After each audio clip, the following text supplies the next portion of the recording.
ఈ కార్యక్రమం వెళ్ళాలి అని ఎర్రన్న ఎలా అయితే వాళ్ళ భార్యని అంటపెట్టుకుని ఇక్కడ ఎండలో వచ్చాడో, మీరందరూ ఎలా వచ్చారో, ఈ టెంట్ ఎంతైతే ఉందో అంతమందే వచ్చారు.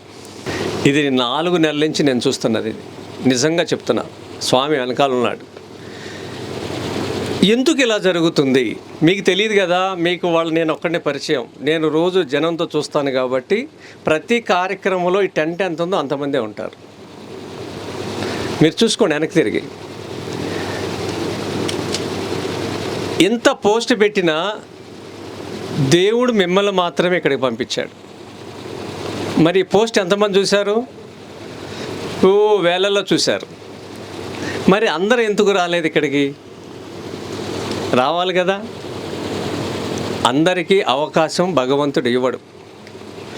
మీ భుజాన్న ఏదో చేయించుకోబోతున్నాడు, మీ భుజం మీద ఏదో పెట్టబోతున్నాడు. అందుకనే మిమ్మల్ని మాత్రమే పంపించాడు. మీరు ఎవరైనా చెప్తే వచ్చారా? మీ అంతటా మీరు వచ్చారా? మీరంతటా మీరు వచ్చారు. మిమ్మల్ని ఎవరో తొయ్యలేదు ఇక్కడికి రామని కదా. మనసు పెట్టి వచ్చారు, ఇక్కడికి హృదయంతో వచ్చారు కదా. ఇలా ప్రతిసారి 4 నెలల్లో నాకు ఇలాగే కనపడుతుంది. మిమ్మల్ని ఎంచుకున్నాడు అనేది నేను నమ్ముతున్నాను. ఇలాంటి కష్టకాలంలో భూమి ఎంత బాధపడుతుంది, గోవు ఎంత బాధపడుతుంది. నందుల పరిస్థితి చెప్పలేము. ఇంకా నంది బాధపడినట్టుగా ఈ భూమండలం లేదా ఇన్ని 84 లక్షల కోట్ల జీవరాశుల్లో నంది బాధపడే అంతకన్నా బాధ ఏ జీవి బాధపడట్లా.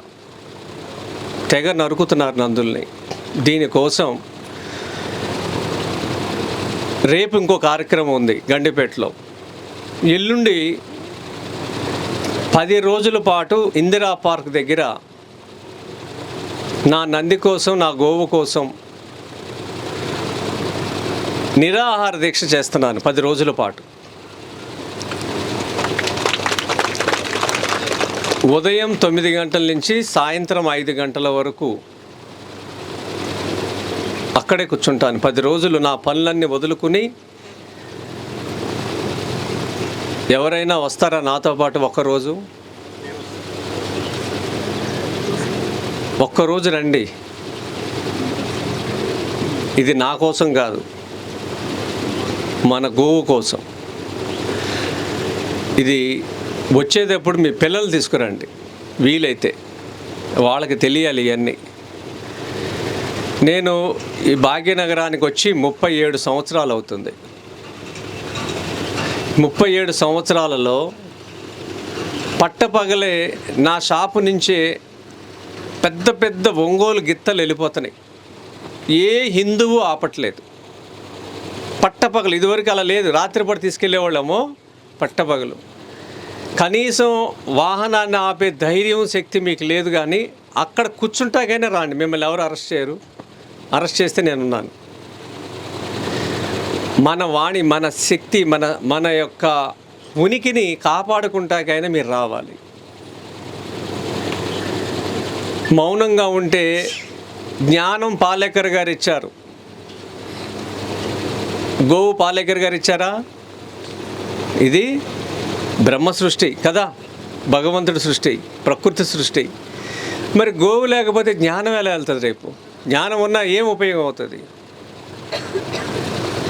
అందుకనే దీన్ని మనం ఎంతమంది కలుస్తున్నాం, రైతులు కూర్చుంటున్నాం అనేది భారతదేశంలో రేపు జరగబోయే తెలంగాణలో ఇందిరా పార్క్ దగ్గర రైతులు కూర్చుని, గో ఆధారిత రైతులు గోవు కోసం మాట్లాడుతున్నారు, గొంతెత్తారు అనేది ప్రపంచం మొత్తానికి తెలియాలి. అందుకని స్వచ్ఛందంగా మీరు రండి. ఇదే సభ కొనసాగిద్దాం. మీ సందేహాలు ఉంటే సందేహాలకి నాకు తెలిసిన విషయాన్ని మీకు చెప్తాను. నీటి యాజమాన్యం గురించి, విత్తనం గురించి, గోవు గురించి, ఎద్దుగానగల గురించి, ఆల్కలైన్ ఫుడ్ గురించి నాకు తెలిసిన విషయాలు, నేను అనుభవిస్తున్నవి, నేను నేర్చుకున్నవి మేము చెప్తా. మీరు ప్రశ్నలు ఏమి లేవనుకోండి, నేను బొమ్మలు వేసుకుంటా. ఆవు మీద బొమ్మలు వేయాలనుకుంటున్నా. నేను బేసిక్గా ఆర్టిస్ట్ని. ఆ బొమ్మ అమ్మితే ఎవరైనా కొంటే ఆ డబ్బుతో ఒక నందిని కొనాలి. బక్రీద్లోపు వెళ్ళి ఓల్డ్ సిటీకి వెళ్ళి నందులు కొనడం కూడా నాకు తెలుసు. లాస్ట్ ఇయర్ 40 నందులు కొన్నా ఓల్డ్ సిటీకి వెళ్ళి చార్మినార్ దగ్గర. వాళ్ళతో మాట్లాడే కొన్నా, వాళ్ళు చెప్పిన రేటుకి కొనుక్కొని వచ్చా.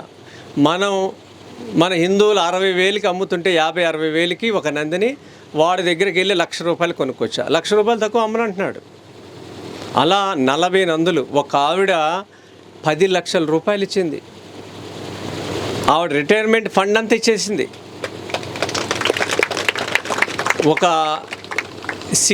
స్విగ్గీ అది అంటారుగా, జొమాటో, దాంట్లో డెలివరీ బాయ్ వాడు ఫస్ట్ ఫోన్ చేశాడు. వాడి పేరు శివ.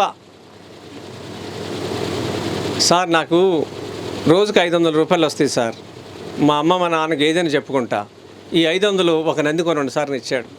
అందరికన్నా వాడు గొప్పోడు. ఇలాంటి వాటిలతో నేను నా అన్నదమ్ములు కలిపి 2 నందులు కొన్నాం. ఈసారి 5 నందులు కొంటున్నాను నేను. మీరందరూ కలిసి, మీ పూర్వ స్నేహితులు ఉన్నారు, పూర్వ విద్యార్థులు, మీరు ఏదో స్కూల్లో చదువుకునే, కాలేజ్ చదువుకున్నారు, వాళ్ళందరికీ ఒక మెసేజ్ పెట్టండి. అందరూ కలిసి ఓల్డ్ సిటీకి వెళ్ళండి, నాతో పాటు రండి, ఒక నందిని కొని మీ ఊరికి పంపించండి. మీ కొలీగ్స్ ఉన్నారు మీరు ఆఫీస్లో, మీరందరూ కలవండి, చేయి ఆపండి ధర్మం కోసం. ఆ డబ్బులతో ఒక ఆవును నందిని కొనండి. మీ కాలనీలో వాళ్ళందరూ కలిసి ఒక నందిని కొనండి. మీ వారాంతపు హోటల్ ఖర్చులు తగ్గించుకుని సంవత్సరానికి ఎంత ఆదాయం వస్తుందో ఆ డబ్బులతో ఒక నందిని కొనండి. పండగకి ఈ సంవత్సరం బట్టలు కొనుక్కోమండి. ఆ పండగ డబ్బులతో సంవత్సరానికి మనం పండగలు ఎన్ని చేసుకున్నాం ఆ బట్టల బదులు ఒక నందిని కొనండి. ఏదైనా చేయండి, ఒక నందిని కొనటం అనేది చేయండి. శివుడు ఇష్టపడతాడు మిమ్మల్ని. శివాలయాలకి, తిరుమల కొండకి మీరు ఎంత వెళ్తే పుణ్యం వస్తుందో, నడి రోడ్డు మీద అన్నం పెట్టరు, గడ్డి పెట్టరు, నీళ్ళు ఉండవు, నరకం చూస్తే ఎక్కడ అవి.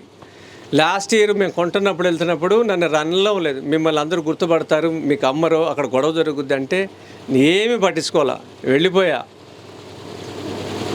వెళ్ళిపోయి కొంటున్నప్పుడు అవి ఇంతంత పెద్ద ఒంగోలు గిత్తలు కుక్క పిల్లగా అలా పట్టుకోగానే ఎక్కేసిన వ్యాన్లోకి. వాటికి తెలుసు రైట్ ప్లేస్కి వెళ్ళిపోతున్నాం, రాంగ్ ప్లేస్ నుంచి అని.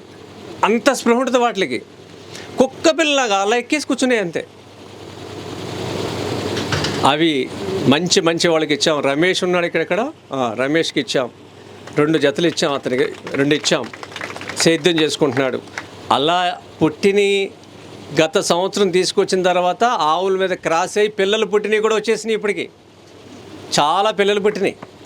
ఇది మన సంపద కదా. అందుకనే ప్రకృతి వైపరీత్యాలు వచ్చినప్పుడు మనం ఎక్కడైతే నష్టం జరిగిందో వాళ్ళకి కాంట్రిబ్యూట్ చేస్తాం కదా, అది జరగకుండా ఇది ఇప్పుడు కళ్ళు తెరవండి. మీరు ఎంత చేస్తారో చేయండి. ఇందిరా పార్క్ వచ్చినప్పుడు డబ్బులు నాకేమవద్దు, డబ్బులు నేను తీసుకోను, మీరందరూ కలిసి, మనం అందరం కలిసి అక్కడికి వెళ్ళిపోయి కొనేద్దాం. ఇలా ఒక ఫోటోగ్రాఫరు బక్రీద్ రేపు అనేంత వరకు ఒక ఆవు కొన్నాడు, 2 కొన్నాడు, 3వ దానికి ఇంట్లో వాళ్ళు చెప్పకుండా కొన్నాడు, 4వ దానికి వాళ్ళకి తెలిసిన అప్పులన్నీ ఏమున్నాయి బాకీలు అవన్నీ తెప్పించి రేపే బక్రీదు ఆఖరికి ఒకటైనా కొనాలని చెప్పి అది కొన్నాడు. ఇలా 4 కొన్నాడు ఒక ఫోటోగ్రాఫరు. ఆలోచనలు ఎలా పుడతాయో తెలియదు. మనం అందరం కారు వేసి, ఇల్లు వేసి, ఆఫీస్ వేసి సేఫ్గా ఉన్నాం అనుకుంటున్నాం, కానీ వెనక ఏం జరుగుతుందో ఎవరికి అర్థం కావట్లా. అందుకనే తిరుమల కొండకి వెళ్ళినంత పుణ్యం మీరు ధర్నా చౌక్ వచ్చి ఒక రోజు గడిపి వెళ్ళిపోండి. ఆర్టిస్టులు పిలిపిస్తున్నా, కళాకారుల్ని, ఆవుల మీద, ఎద్దుల మీద, గిత్తల మీద, కోడెల మీద బొమ్మలు వేపిస్తున్నా, కవులను పిలిపిస్తున్నా, కవులతో రాయిస్తున్నాను పదాలు. నాకు తెలిసినవి నా బుర్రలో ఉన్నాయని చేస్తున్నాను. మీరు వచ్చి ఏదో ఒకటి చేయండి. మనం అందరం కలిసి ప్రభుత్వం దృష్టికి తీసుకెళ్ళి కోర్టు ఏం ఆర్డర్స్ ఇచ్చింది దాని ప్రకారం నడుచుకోమని చెప్తే చాలు. మనం ఇంతమంది కూర్చుంటే చెక్ పోస్టుల దగ్గర కొంచెం స్ట్రాంగ్గా చూస్తారు, లేకపోతే చెక్ పోస్టుల దగ్గర పట్టుకుని వదిలేస్తున్నారు. గోవు లేకపోతే భూమి గొడ్రాళ్ళు అయిపోతుంది. గోవు భూమి ఒక దేహం అయితే ఆత్మ గోవు. ఆత్మ లేని దేహాన్ని మనం చూస్తామా? ఇది అంతే. గోవు లేకపోతే భూగర్భ జలాలు పెరగవు, భూమి దేనికే పనికిరాదు. అందుకనే తెల్లారు లెగిస్తే మీరందరూ గోవు జాతీయ ప్రాణి కావాలని 3 సార్లు స్వామిని, నేల తల్లిని మొక్కుకోండి. మీరందరూ సంకల్పం చేసుకోండి. అన్నీ చేశాడు ఆయన, ఇది కూడా చేస్తాడని నమ్మకం ఉంది. అది త్వరగా అవ్వాలని కోరుకోండి, అంతే. మరిన్ని అప్డేట్స్ కోసం బ్యాక్ టు రూట్స్ యూట్యూబ్ ఛానల్ని సబ్స్క్రైబ్ చేసుకోండి.